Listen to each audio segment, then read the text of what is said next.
Okay, so welcome everyone to another episode of the JPN podcast. We want to thank Shimi Steinmetz for once again joining us this evening. Steinmetz is the Rav Kehilat Birkat Shmuel, the Albert Einstein Synagogue. Steinmetz has lectured widely on topics relating to medical halacha, ethics, among others, all of which can be found in YU Torah.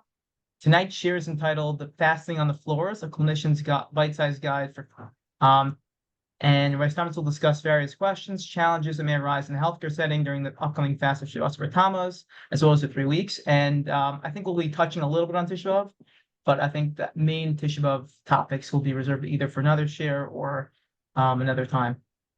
And just I guess in regards to questions, Rabbi Steinmetz, I don't know what you're comfortable with, but I think maybe the best option is to be able to post them in the chat and then maybe follow up after the share, but whatever you're comfortable with. That sounds good. That's more than fine. I'll try to Awesome. look at the chat meanwhile. Awesome. Okay. Take it away. Okay, thank you very much for bringing me back. I always enjoy doing all these things. I'll give a little bit of I guess, an introduction, a little bit of a warning. So the shir is going to be mainly focused on Shavasar B'Tamuz and a few concepts during the period of 3 weeks that may come up.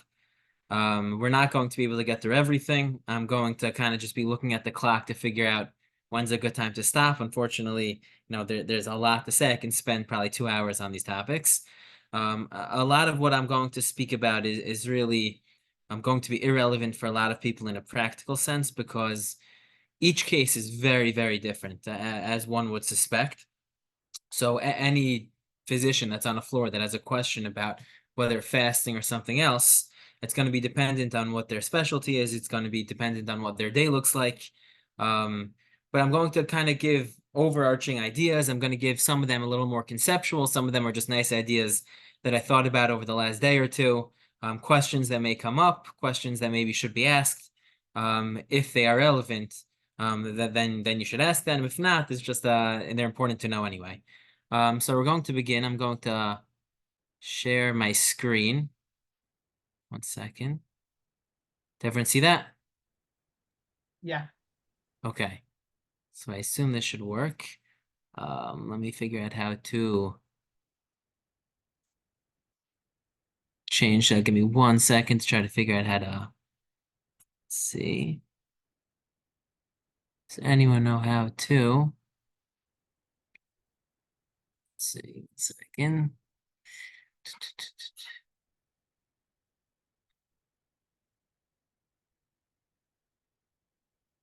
No, that should work. There we go. Okay, good. All right. So we're going to begin with the following. We're going to begin with the source of Shavasar B'Tamuz in general. Again, that's really what our focus is going to be on, as was mentioned in the introduction, as opposed to Tisha B'Av. So we'll begin with the source. The Gemara in Rosh Hashanah Daf Yud Ches Amud Beis quotes from a pasuk in Zechariah, and it writes the following, as I wrote it on the top here: Damar Reb Chana bar Biznam Reb Shimon Chasida, Mai Dichsev Kama Hashem Tzvakos. Tzom ha'arviv, tzom ha'chamishi, v'tzom ha'ashvi, v'tzom ha'asiri yeh leves Yehuda l'sason u'lesimcha. What does it mean that the fast of the 4th, the 5th, the 7th, and the 10th, referring to for what we refer to as the Dalet Tzomos, Shavasar B'Tamuz being the 4th because it's in the 4th month, then Tisha B'Av, then Tzom Gedalia, then Asar B'Teves. So what does it mean that those fast days will be l'sason u'lesimcha, karlu tzom, karlu sason v'simcha? So which one is it? So skipping to the end of the line, Amar Apapa Achi Kamar. Bizman sheyeh shalom, yeh l'sason u'lesimcha, yeh shmad tzom, ein shmad vein shalom, ratu misan and ratu ein misan. And so the Gemara says this is how we deal with what seems to be a contradiction, calling it on one hand a fast, and on the other hand calling it a day to rejoice. That when it's a time period of shalom, whatever that means, then it's going to be a time period for rejoicing, what we would refer to as a yontif. When it's a time period of shmad or another gersel, so that's gzeras hamalchus, when some sort of governmental decree is upon us, so then it's a fast day. And when it's this in-between state where it's not shalom, there's nothing perfectly peaceful about it, but there's no shmad, there's no governmental authorities trying to force us to do averos, so then ratu misanin, ratu ein misanin, we basically can pick and choose. We can do what we want. So the Rishonim try picking up what exactly are these phrases. What does shalom mean? What exactly is that referring to? So Rashi had put in the second source, Sheyesh Shalom, She'ein Yad HaGoyim Tkif Al Yisrael. What does Shalom mean? Shalom means that when there isn't a hand that's being forced, a non-Jewish hand being forced upon the Jews, meaning a non-Jewish nation, someone from the Ummos HaOlam, a government, isn't able to just force us to do things. They don't have what we would call the upper hand, the strong hand. That a period of shalom is when they don't have that, when we can be autonomous, when we can make our own decisions. Rabbeinu Chananel, amongst other Rishonim, and Rambam and the Peirush HaMishnayos and other Rishonim seem to agree with Rashi. Rabbeinu Chananel and other Rishonim disagree. And right, what's Shalom? Shalom is not whether we have our own authority and we're autonomous. Shalom is defined by whether we have the Beis HaMikdash or not. Now, there are many different nafkaminas between these two opinions, which we're not going to discuss tonight. But nevertheless, what comes out then is the following. Again, anytime that there is Shalom, whether that be that we are completely autonomous, something we are not fully today, or we have the Beis HaMikdash, something we do not have today. But if that were to happen, l'saston l'simcha, this would be a yantif. When it's a Gzeres HaMalchus, when there's a government that is trying to force us to commit averos, for us to potentially even convert to different religions, Rahman al-Itzlan, in that case, then you would need to fast. And the in-between state, which we live in currently, that's basically we have a choice, or what it seems like is that we have a choice. Now, in the case when there is what the Gemara calls shmad, or what other Gemaras call Gzeres HaMalchus, when there's this government that's trying to force the Jewish people to commit averos, to convert, whatever it may be. So the Gemara says that's when it's tzom. That's really what the pasuk is talking about in Zechariah when he says tzom ha'arvi, v'tzom ha'chamishi, v'tzom ha'shvi, v'tzom ha'asiri. That's what that means. What that means is that the mechayev, what obligates these 4 fasts, is the words of Zechariah, meaning it's what we call, in what Chazal call, what the Gemara in many places call divrei Kabbalah. We have different, mechayvim, different things, ways that we're obligated to do things. So some things are written explicitly in the Torah.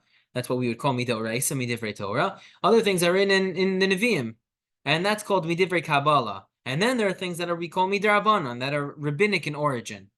Divrei Kabbalah, in many places in the Gemara, divrei Kabbalah is divrei Torah damyan. We compare it to divrei Torah. It's almost as if it's written in the Torah itself, but it's, for all intents and purposes, a kind of one step lower, but above midrabanan. So the obligation in a time period of shmad is an obligation that is midivrei Kabbalah.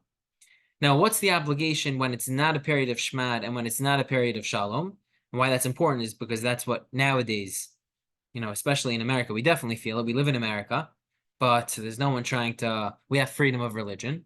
So it's that in between. So it's Ratzu Misan and Ratzu Ein Misan. And so why do we all know that we fast during these Dalet Somos? So the Torah in Siman Tav Kuf Nun points out, and the Rishonim already pointed out earlier, that there was a Kabbalah, there was already a general acceptance by Knesset Yisrael as a whole, by its Tzibor, by the entirety of the Jewish people, that we are going to fast during these fast days. Once that was accepted upon by the Tzibor, by Knesset Yisrael as a whole, so then it becomes binding on all the Jewish people. On a D'Rabbanan level, again, it would be rabbinic in origin, but it's not midivrei Kabbalah, the reason why we would fast Shiva Asar b'Tamuz. Rather, it's because there was a Kabbalah Satzibur, there was an acceptance of the entire Jewish people to fast on Shiva Asar b'Tamuz. Now, what that means, again, is that the fast of Shiva Asar b'Tamuz is not midivrei Kabbalah, it is rather really midrabanan, that it is binding midrabanan because of the acceptance of the tzibur. Now, why that's significant is there are several reasons, but there are important nafkaminas as to us calling this fast midrabanan, meaning because we do it because it was accepted upon by a whole, that is binding on a midrabanan level.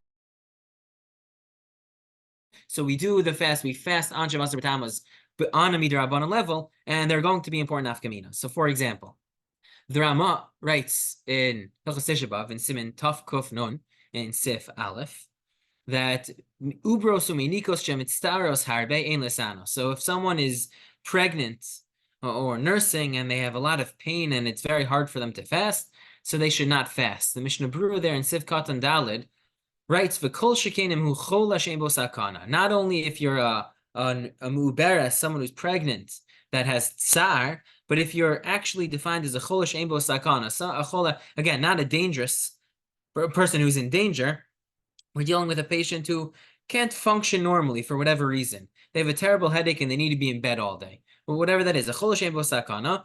So kolshkin, all the more so him or her bevadai poter milisanos is definitely exempt from fasting. Again, in this case, let's just talk about she'asar b'tamuz. Not only that, ve'asar lo lahachmir al atzmo.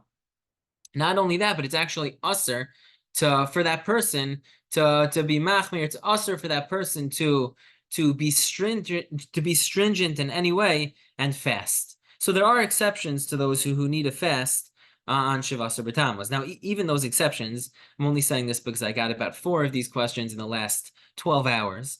Even the people that are exempt from fasting, so the Shulchan Aruch in Tov Kuf Nun Daled and Sif Hey, the Mishnah Berurah here already points it out in Sif Katan Hey, but they point out that you shouldn't eat these lavish meals. You should eat a simple meal. You should only eat really what's necessary for the day. And they quote from the Mate Ephraim in Siman Tav Chav Beis that you should try to eat, if possible, b'tzina. You should try to eat somewhat privately. Again, for those who are exempt from fasting. That's not always easy to eat privately. It's not always possible. But what is possible is to eat a basic, simple meal that you shouldn't eat basar v'yayin. You should eat a basic meal that gives you the nutrition to last throughout the day. Now, what's the reason why a chol she'ein bo sakana is obviously pater from fasting? The reason is because there's a concept Chazal tell us is b'makom choli lo gazru be'rabbanan, that in a situation of sickness, we don't have the Rabbanan weren't gozer, didn't make a decree. So again, because as we just pointed out before, Shivasar B'Tamuz is not midivrei Kabbalah nowadays.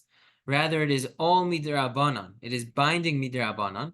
So b'makom choli, in a situation of being sick, lo gazru be'rabbanan, that the Rabbanan were not gozer for us to fast, and therefore there is no quote unquote such thing as fasting for even a chol she'ein bo sakana.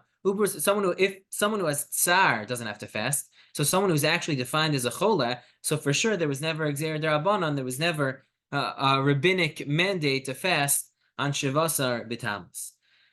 Now, what about, why everyone's here, which is, what about doctors? So in the Sefer Halichos Shlomo, which brings down Reb Shlomo Zalman Auerbach's Psakim, so in a Sefer when discussing Ta'anios, in the 13th parak, in one of the footnotes there, footnote 12, so they point out that Reb Shlomo Zalman had a suffix about this. He wasn't sure what to do with a doctor who, on the day of the fast, he's dealing with what he refers to there as nituchim v'chayotze bazeh, some sort of procedure, surgery, or things similar. And in that case, you need, says Reb Shlomo Zalman, you need yishuv hadas, you need tzlilos, you need a very clear mind, you need to be able to be strong, you can't be shaking, you have to be healthy enough to perform whatever you need for the patient. So the question that Reb Shlomo Zalman dealt with is, are they allowed to break their fast, or should they fast? And he says you need to ask, because each situation is different, as I mentioned at the beginning. For some people, it's going to be more clear what the answer is, and for some people, less clear. But they point out in that footnote that Reb Shlomo Zalman would sometimes allow for doctors to eat even on Tisha B'Av when the situation arose. There, they also quote from a different source, which is I think it's called the Madrich Hilchati La'achayot B'Beit HaCholem. I think that's how they phrase it, which they claim Reb Shlomo Zalman relied on L'Halacha. It was the book that dealt with the way nurses should work in hospitals. And there he writes that the nurses who need to can break their fast. And there he says, except for Tisha B'Av and Yom Kippur. But for all other fasts, if it's going to affect their work, they can break their fast there. Rav Neventhal, one of the Talmidim Mufhakim of Reb Shlomo Zalman Auerbach, writes in his Sefer, Yushalayim B'Moadeha, when dealing with Bein HaMetzarim and fast days, so he quotes this opinion of Reb Shlomo Zalman that doctors and nurses and Hatzalah members who need to break their fast because they're going to be too weak to, or not going to have a proper, control of their mind, not going to have a clarity of mind to deal with their patients, so they would be allowed to break their fast. There is a kind of a similar case that comes up at the very end of the first chelek of Shmir Shabbos Kilchasa in Parak Mem Aleph, at the end in Sif Lamed Ches. So he quotes what about a soldier that is working on Yom Kippur? It seems to be a very similar situation. And a soldier who needs to work on Yom Kippur and he won't be able to fulfill his duties properly. And not only that, there's potential for him to be in serious danger. If he's going to be so weak, he's not going to be able to do his job. So there, again, dealing with Yom Kippur, not Shavas or Tamuz, but Yom Kippur. So he says, so the soldier there should drink already from the beginning of the fast day with shiurim. We know on Yom Kippur, for those who remember, for people, some people who break their fast, drink with certain amounts, what we call shiurim. So that's what he says there. So I remember probably a year ago, I got it my hands on Sefer Tzva B'Halacha. It's the Sefer about the army, the Israeli army, the halachos of the army. I think it's gone through different formats, but the one that I had a lot of halachic decisions, psakim of Rab Shlomo Zalman Auerbach. So there in the 18th parak, there's a footnote where they asked Rab Shlomo Zalman what about a soldier on a fast day who we're worried about is gonna end up being in danger because he's fasting, he's gonna be so weak. And Rab Shlomo Zalman, first, he wasn't sure whether, again, the soldier in front of him is a healthy person. But on the other hand, he's going to end up becoming a chole. He's going to be running around now he can be running around in Gaza. What, you're going to be fasting? So he wasn't sure. So in the end, what he paskined is that soldier is considered a chole she'ein bo sakana. Because he's going to, if he fasts, he's going to end up being besakana. So right now, he's considered a chole she'ein bo sakana. That's what Rab Shlomo Zalman felt. Not for Tisha B'Av and Yom Kippur, but for all other fast days at the very least. And therefore, he felt that soldier can eat and drink whatever his heart desires. Or whatever he needs, really. Not whatever his heart desires. Whatever he needs. That was Rab Shlomo Zalman's psak. So the question that I think is very interesting is, do we consider doctors the same?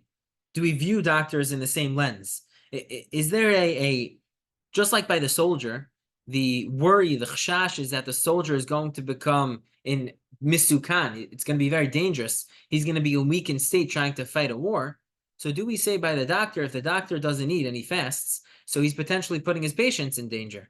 And therefore, there's also going to be a sakana. And maybe there's room to say that doctor would also be considered a chole she'ein bo sakana. And therefore what? So maybe that would mean that he can eat right away. Ready from Shavas B'Tamuz morning, we would say no, because he's going to put patients in danger. So maybe he should be able to eat right away. Now, obviously, this doesn't apply to all doctors on all floors. It will only apply to specific specialties, specific cases, specific days, as we mentioned before. But there is potential for that to be a parallel. Now, there's what to distinguish between the two, but there definitely is a parallel there. Now, what is generally viewed as the derech hamelech, the way that most people do, what most doctors will believe in and will act upon, is where Rav Moshe writes in a tshuva in Chelik Daled of Orach Chaim in Siman Kufya Daled, where Rav Moshe Feinstein writes that dealing with a worker, he's doing some melecha shamayim, he's doing some holy work, but he's a worker, and the question was whether he should take a day off of work and be able to fast the whole day, or he goes into work and there's a real potential that he's going to have to break his fast. If he goes into work at 1 PM, he's just going to be too weak. And at that point, he's weak enough where Chazal say he's cholosh. He's so weak that he's supposed to break his fast. He becomes a cholosh she'ein bo sakana. And Moshe says, no, he's allowed to go to work. At this point, he's totally fine. He can go to work. And when he gets weak, he can break his fast. And so, again, the derech hamelech for most doctors, what we would say to do is, all things being equal, is do like Rav Moshe says and go to work if you can fast, if you have the ability to. And if you see things are getting too hard, you're getting too weak, it gets to that point, you make sure to have an energy bar in your scrubs all day, you make sure to have a Gatorade, whatever it is. And as soon as you need to break your fast, so you break your fast. Again, that's all things being equal. The question is whether that would apply to all cases, though, because again, as we pointed out, it could be that, you getting sick or you not feeling well may be a little too late. And if you're dealing with a patient that there could be imminent danger to, so there's a lot more at stake. So that needs to be asked whether you should go originally into the hospital fasting, or whether you should already break your fast like that soldier who Rav Shlomo Zalman considered a chol she'ein bo sakana. There is one more source just to bring out that the Avnei Nezer writes in Orach Chaim in Siman Tov Kuf Mem. He was asked about a patient who was a chole sheyesh bo sakana, so again, a chole that was in imminent danger. that the doctors told him as Tisha B'Av was approaching that he's not allowed to fast on Tisha B'Av. However, the doctor said that even though he's not allowed to fast on Tisha B'Av, he's allowed to fast until Chatzos. So, about halfway through the day, the doctors were comfortable, but not more than that. So what should he do? So the Avnei Nezer writes that there's no reason for this person to fast at all, because b'makom choli lo gazru be'rabanan, as the thing that we mentioned before, the phrase that we mentioned before, that in a context of chole, and this is the chol sheish bo sakana, so the Rabbanan never goes there any fast day. And so why would this person even fast to begin with? In fact, they quote from Reb Chaim Soloveitchik that someone who does fast, because he wants to be stringent upon himself in that case, so he's not mekayim anything. He didn't fulfill any fast day. There is no fast day for that person. But that's what the Avnei Nezer writes. So the question is how similar you can make it to our situation. How much can you say that in our situation, don't do like Reb Moshe Feinstein, that go in and fast, and then when you need a break it. But maybe from the very beginning, there's a serious chash of he's going to put someone in danger if he doesn't eat. And in that case, there is a sakana. B'makom sakana, b'makom choli, lo gazer rabbanan, like the soldier himself. Again, that would be context dependent. And in many situations, that would not apply, because in many situations, again, people know themselves, but they can go and they can fast. And when they get hungry, they feel weak, they'll eat and they'll be fine. Let's say we're dealing with a surgeon who knows that on the schedule at 2:00 is a surgery, and he knows that type of surgery usually takes 7 hours. And he knows if he goes into it fasting, it's not going to be good for him. He needs to have enough energy to be able to stand there for 7 hours. And just to be able to break it in the middle of him in the surgery, he's not going to be able to recover fast enough. So there are certain situations where if you fast, you would put the patient in danger. So in that situations, it seems clear that we would allow him to eat even before that he gets hungry, because he's putting someone in danger. So again, as I pointed out at the very beginning, this is going to be very context dependent, but there are a lot of heterim to allow the doctor, when necessary, to break his fast when he gets too weak or when he's not able to deal with the patient. But even beforehand, Reb Shlomo Zalman thinks that if the person is in a position where he needs a very clear mind and he needs his full strength, so then at the very beginning of the day, he would be able to eat already. Again, eat simplistically what he needs, try to eat in private, but he would be able to, he would be similar to that soldier that was on duty on Yom Kippur or on other fast days.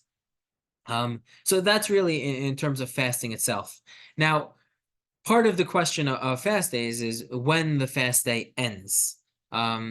So Rav Moshe Feinstein has a tshuva that many quote in Orach Chaim Chelik Dalet as well, in Siman Samach Beis, where Rav Moshe is of the opinion that Tzeis HaKochavim, which we really consider the end of the day, is 50 minutes after Shkia. And that's how many communities paskin. Nevertheless, Rav Moshe writes in that tshuva that b'makom atzorech, if a person's really not feeling well at the end of a fast day, so he doesn't have to wait 50 minutes after Shkia, he can even wait 41 minutes after Shkia. That's Rav Moshe's opinion. So obviously, in the context of someone who is fasting and in the hospital as a doctor, and they feel more comfortable breaking it at 41 minutes because they're getting hungry and they may get weaker. Okay, so there is what to rely on. If you look at the Zmanim apps, they very often will have both times. So they'll have Rav Moshe's time 50 minutes, and then for those who are weak or can't really last the 50 minutes, so they have the 9 or 8 minutes earlier that you would be able to break your fast. Moshe is not the only one who says this. Rav Osner has such a similar tshuva and Chelik Vav in his tshuvos, but that's his opinion. But the question is the following. You see, the source of all this is the Gemara in Tainis on Yud Beis Amud Aleph, I put here. So the Gemara tells us that any fast day that doesn't quote unquote see a shkia, so it doesn't see the sunset, meaning if you fast until 3, so that lo shmei tainis, that's not called a fast day. It has to see, quote unquote, the shkia. It has to reach towards the end of the day. So what exactly does that mean? So many Rishonim, Tosfos in Avodah Zarah and Lamed Daled Amud Aleph has the opinion, and the Rush at the end of the first parak of Tainis also has this, as is the Mordechai. They all point out what this Gemara doesn't really mean shakal of chama, it means what we call tzeis hakochavim, which is how we refer to the end of a fast day, the end of Shabbos, all those type of things. This is how the Shulchan Aruch paskins in Siman Tov Kuf Samach Beis, there in Sif Aleph. That really what this means is kol Tainis shelo shakal of chama kilomar. What that really means, I put in the second source here, Dahainu shelo ishlimu tzeis hakochavim. Yeah, it has to go until Tzeitzak Kochavim. Nevertheless, and the Gaon in the Bir Agra on the Siman Tavkov Samach Beis points out a few of these Mar Makomos as well. If you look in Rabbeinu Yonah is quoted in the Rosh and Shabbos in the second parak in Siman Chav Gimel, and the Piskei Tosos at the end of that first parak in Tainus. So many Rishonim are of the opinion that when the Gemara says Kol Tainus Shelo Shakal Av Chama doesn't mean Tzeis, it means what we call Shkia. Again, there's about a 50-minute difference between Shkia and Tzeis. So those Rishonim are of the opinion that actually the Tainus has to end at Shkia, not at Tzeis. Again, the Shulchan Aruch Tavkov Samach Beis in the second source points out it has to go until Tzeis. But there are Rishonim that quote this Gemara literally, that Gemara and Tainus on Yud Beis Amud Aleph, and say no, it ends really at Shkia. The Gaon there in the Bir Agra brings a proof to this based off the Gemara in Pesachim. The Gemara in Pesachim has a question about Ben Hashmashos on Tisha B'Av, whether it's Asur or Mutter. Meaning Ben Hashmashos, the simple interpretation is Ben Hashmashos at the end of Tisha B'Av, is it still considered Tisha B'Av? The implication is that all the other fast days, there's no problem. It's only Tisha B'Av that may be special that we may Asur Ben Hashmashos. But Shavasar B'Tamuz, for example, what's coming up, the Gaon points out that these Rishonim would say, you see clearly that Shavasar B'Tamuz goes maybe up until Shkia. The Aruch HaShulchan here in Tavkov Samach Beis, I put in Sev Zayin, so he quotes that this is the opinion also, he thinks of the Ran and the Rambam. So it's not just the Baalei Tosos, it's not just Rabbeinu Yonah, it's also the Ran. There are many Rishonim, and therefore he concludes at the end of Siv Tes, I wrote Siv Zayin, but it's Siv Tes, Ulefiza Nirlani as Daiti, Da Somi Chad Rabosenu Elu Lesanos, Rakat Ben Hashmashos, that those who rely on this and just fast until Shkia, Ein Maznichan Osel. So we don't chastise him. But we say, okay, he has what to rely on. So the question here is whether this is considered a b'diavad. Is this considered a legitimate b'diavad to say, even though we paskin that you're supposed to fast until Tzeitzak Kochavim, do we say b'diavad if you fast until Shkia, it's considered as if you fasted? And if that's true, there's a concept in halacha called kol diavad k'shas adchak dami, that in the cases of shas adchak, we allow for b'diavads. So if someone was in a situation where they were fasting, let's say they were dealing with a patient, the best example I had, because I had this question, and I'm not giving this as a psak, by the way, but I had this question where someone asked me, they were going for a night shift on the night of Tisha B'Av, so about 7 p.m. they were going into the hospital, and they were going to fast on Tisha B'Av, and originally they're like, oh, well, I'll break my fast at the end of Tisha B'Av. Let's say it ends, I don't know, 9 o'clock or something. But the question they realized as they looked at their schedule, they realized that they're going to be dealing with a very serious case already by 8 o'clock. They're going to be dealing with it. And the question was, is there any way to break their fast earlier so that they can kind of be all in? So the short answer is, again, if you need to, you break your fast because there's a p'tur, because you're dealing with a patient. But the question is there a way to complete his fast and early? So is there a way, let's say Shkia is around, I don't know, 8:12, 8:15, let's say, can he already break his fast there? Can he rely in this Shas Adchak, like the B'diavad, like the way that the Piskei Tosos that I quote, like the Rabbeinu Yonah, potentially the Ran and the Rambam, are you able to rely on that? So this, if that situation arises, it's something that people maybe should ask and see whether they would be able to break it, if necessary, already by Shkia. Again, practically, if you need to break it, you need to break it. If you have a patient that you're dealing with and that's why you're breaking, you break it regardless. The question is whether you get, what we would call like the schar of the tainus, whether you fulfilled the tainus, whether it's as if you fasted throughout the day of Shavasar B'Tamuz. So that again is a question that one may need to ask. Okay, that's all in regards to fasting. To discuss maybe a few more dinim, again, we're not going to spend too much time on it. I don't want to keep anyone here too late. But we'll discuss some dinim of what we would call Bein HaMetzarim, the period between Shavasar B'Tamuz and Tisha B'Av. So, as many may be aware, so there are certain dinim that come up between Shavasar B'Tamuz and Tisha B'Av. So, for example, we don't get haircuts, we don't shave, again, barring all things being equal. We don't listen to live music. There's certain things we don't do. The Shulchan Aruch in Tav Kuf Nun Aleph in Sif Yod Ches, the very last sif there, writes, Tzarech li zoher mi Shavasar B'Tamuz at Tisha B'Av shelo leilech echidi midalit shaos ad tes shaos. So for a certain time period, you're not supposed to walk outside alone, mishum shebahem ketev meriri sholet, because there's some sort of metaphysical shade that's causing some sort of sakana. Not only that, you shouldn't hit your students. Again, back then, part of the chinuch was in order to make people put them on the right path or whatever it was. Part of the chinuch was you would give the kid a patch. So the Shulchan Aruch writes you shouldn't do that during the period of the 3 weeks. The Taz here writes, even with like a stick. The idea that the Taz is pointing out is even if it's a haka, a hitting that's not very strong, it's a very light hit. Even so, you're still not supposed to do that in the period of the 3 weeks.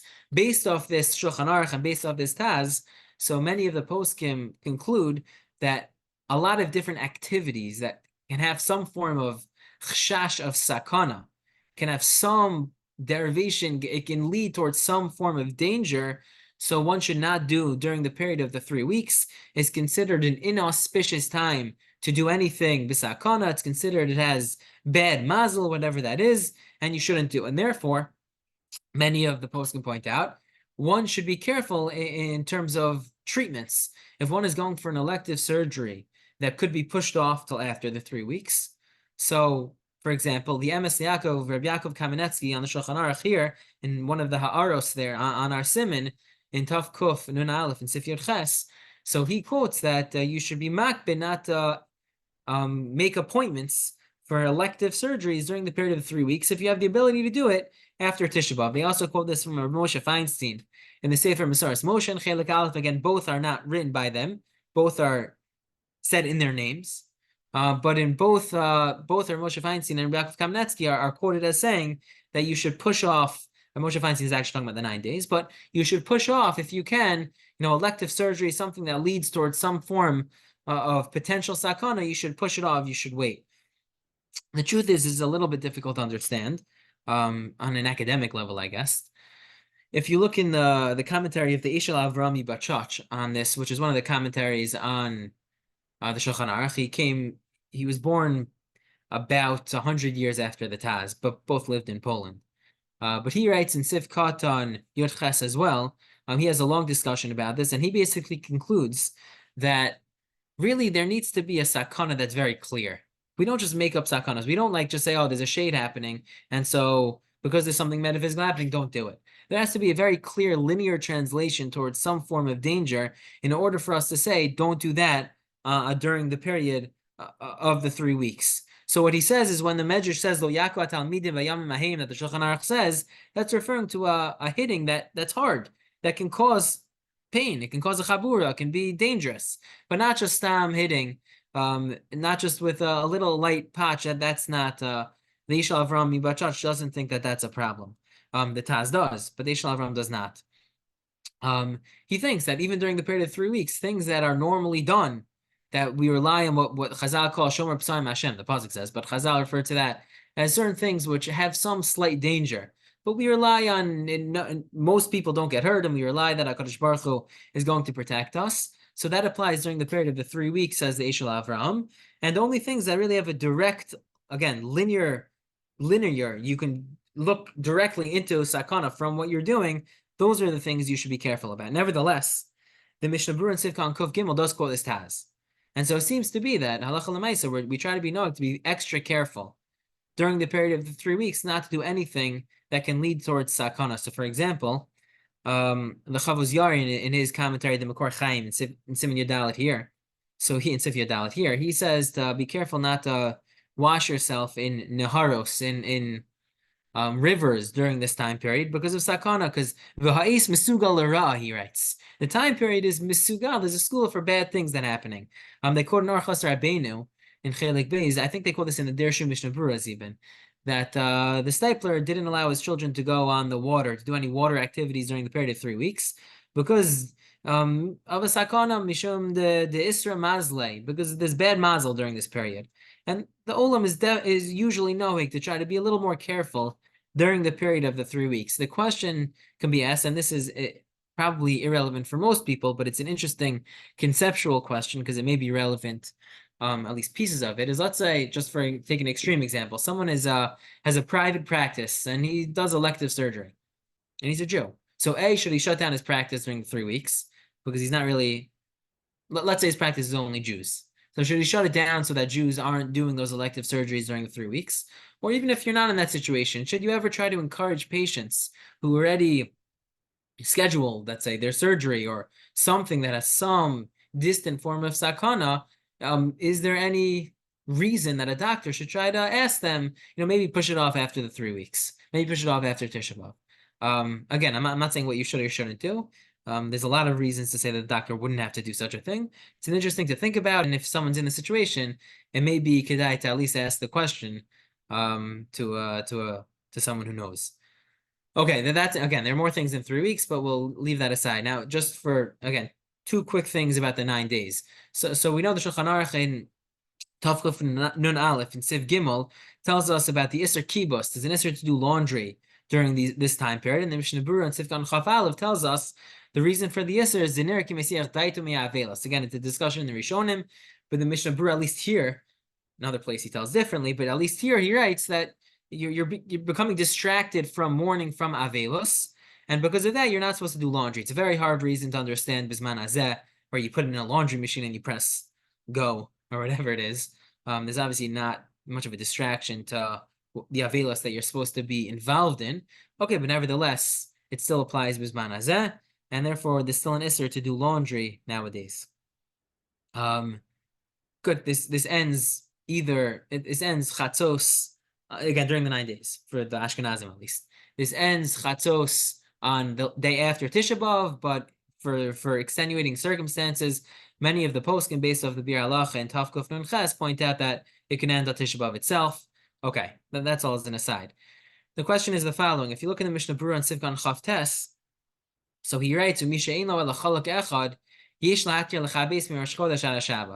so someone who only has one shirt, so we can be makel to allow him to do laundry until, let's call it Shavuot Shechalbo. So let's say the 9 days begin on a Tuesday. So Tuesday until the end of the week, you would be allowed to do laundry, again, if you only had one shirt. So here's the question. Let's say someone, for people who are experienced in residency, they probably don't have such a case. But let's say someone is in emergency medicine, and every night they come home, their scrubs are very dirty, and they need to do laundry. But let's say they're beginning of their residency, something happened. Again, this case happened to me, so I'm not just making it out of thin air. Let's say someone only has, for the time being, they only have 4 pairs of scrubs. You just do a lot of laundry. And so let's say, again, just as an example, the 9 days start on a Monday. So they have Monday, Tuesday, Wednesday, Thursday, Friday. Usually they wear a different pair of scrubs every day. And once Thursday hits, they have no more pairs of scrubs. So theoretically, they would need to do laundry to get a new pair of scrubs. But they have other options, right? The other option is, instead of doing laundry, go to the hospital and use one of their pairs. Because most hospitals will have an extra pair of scrubs for you to borrow. The problem with that is, as the Shulchan Aruch tells us later on also, that there is an Isser also to wear, in Sif Gimel here, to wear Beged Chadash. Part of the laundering is also you can't wear a new clothing. So that doesn't necessarily solve the issue.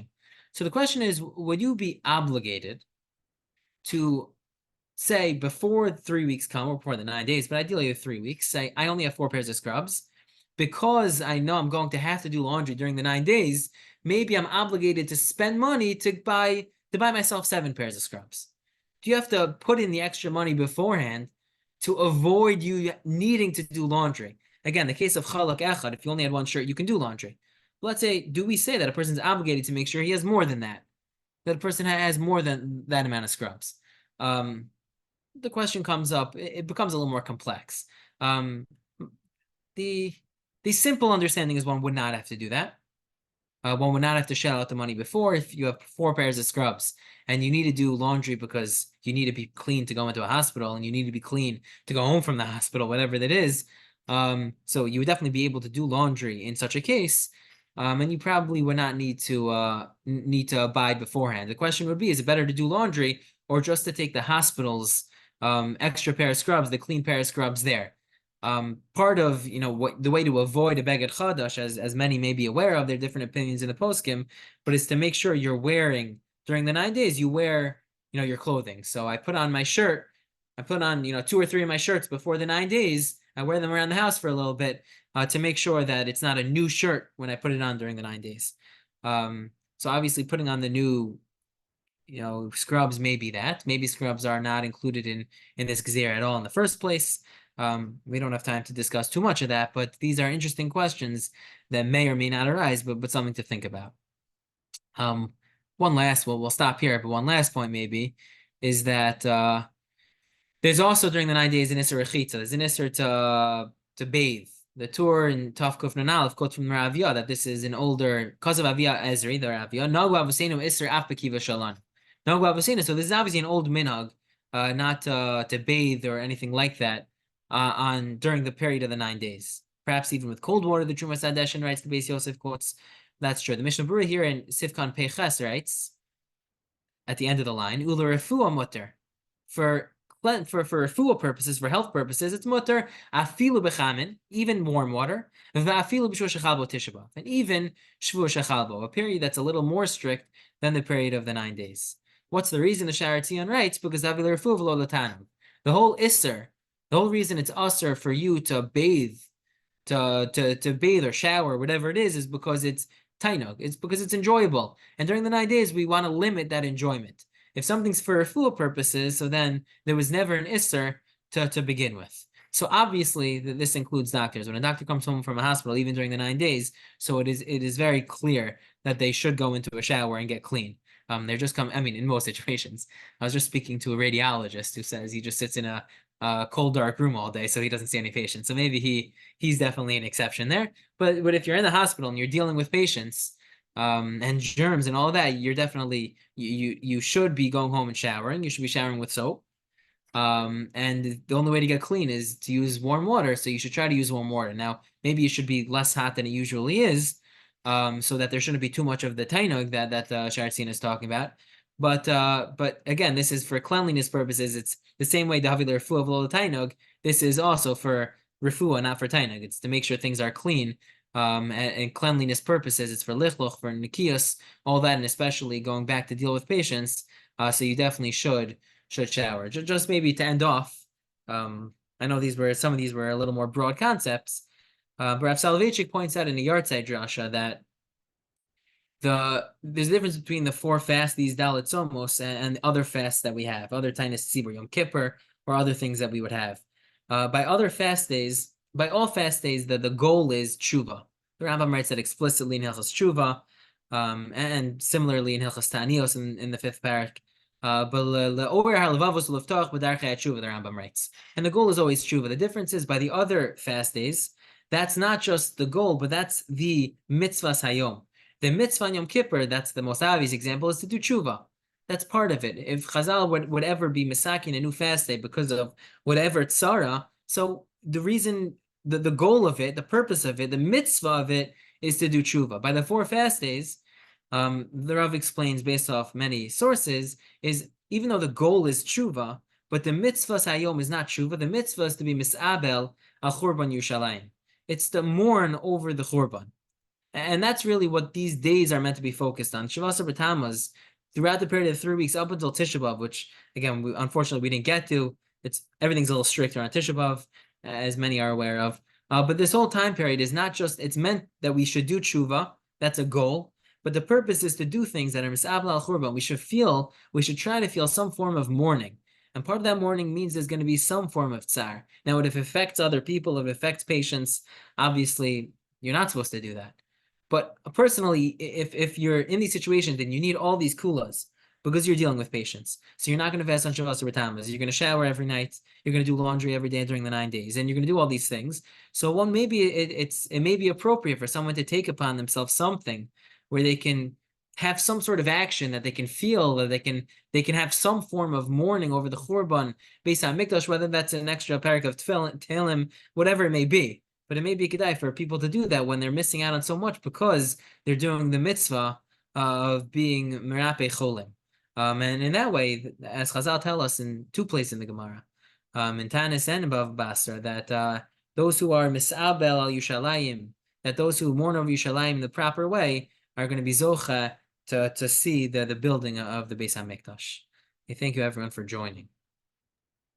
Thank you so much for Steinmetz. If anyone has any questions, now's a great time to ask them. Otherwise, I guess I'll start. I have two questions for the Rav. Question number one, the Rav mentioned in the beginning of the talk that obviously patient's health takes precedence, and if you need to not fast, then on Shabbos and Tamuz, then you can, if there's a chance it's going to put the patient at risk. But what about in a situation where you know it'll cause the patient unnecessary tsar, but it won't necessarily put the patient at any greater risk to his health? For instance, just as an example, if you're an anesthesiologist and you're putting in a lot of IVs, it might be more difficult, obviously, if you're fasting than if you're not, but you're almost for sure not going to put the patient at, greater risk. Yeah, so it would probably depend on the person. Mhm.